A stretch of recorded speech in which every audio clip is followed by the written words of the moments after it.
15 August 79तम स्वाधीनता दिवस अवसर में नवरंगपुर जिला सदर महकुमार सुपुत्र सिराजुद्दीन अहमद द्वारा जातीय पताका उत्तोलन करा जायछि। नवरंगपुर जिला सदर महकुमार से जणे एकाधार युव समाजसेवी विज्ञ हस हस मुहरे गरीबों दरदी विप्लवी एही माटीर विकास पाई मनरे उन्मोद सह जणे न्यायपरायण व्यक्ति जहाँकि जणे धनिक व्यक्ति हेले मध्य जदि न्याय थिले ताहांकु न्याय देपारे किछि संकोच नाही।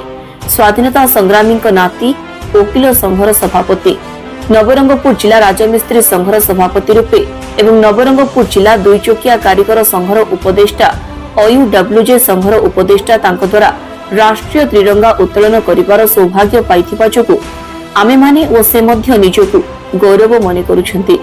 एही महान दिवस रे जिलावासी राज्यवासी एवं देशवासी को सिराजुद्दीन अहमद को भाई अनेक शुभेच्छा एवं अभिनंदन जणाइछंती। राष्ट्र निर्माण दिगरे समाजवादी प्रतिष्ठा दिगरे जाति धर्म वर्ण निर्विशेष आमे समस्ते एक होई भाईचारा एकता शांति प्रतिष्ठा करिपा पाई मत प्रकाश करिछंती।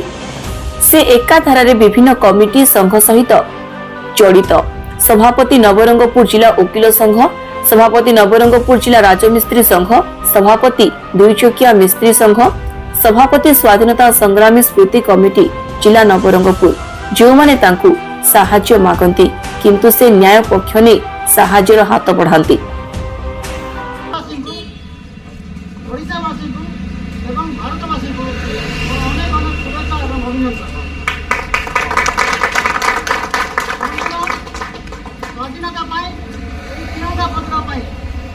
देशर महामनीषी माने निजर बलिदान निजर संघर्ष शहीद ही त्याग करी देश को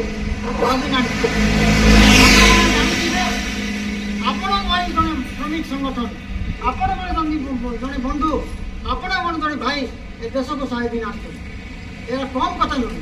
राष्ट्र निर्माण दिगरे आम चाहूँ स्वाधीनता हम देश समस्ते समाजवाद जाति धर्म आज समस्ते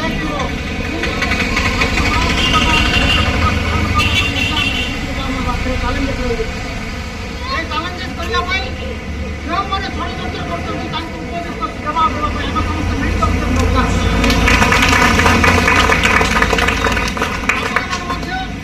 आज संगठन आज तिरंगा पता उड़ाई आप संगठन नवरंगपुर जिला 1 नंबर संगठन आज गढ़ी तोड़ी निश्चित भाव में अनेक अनेक धन्यवाद देवाई चाहूँ। नवरंगपुर जिला bureau head Kripanidhi Rout report the Kalinga express.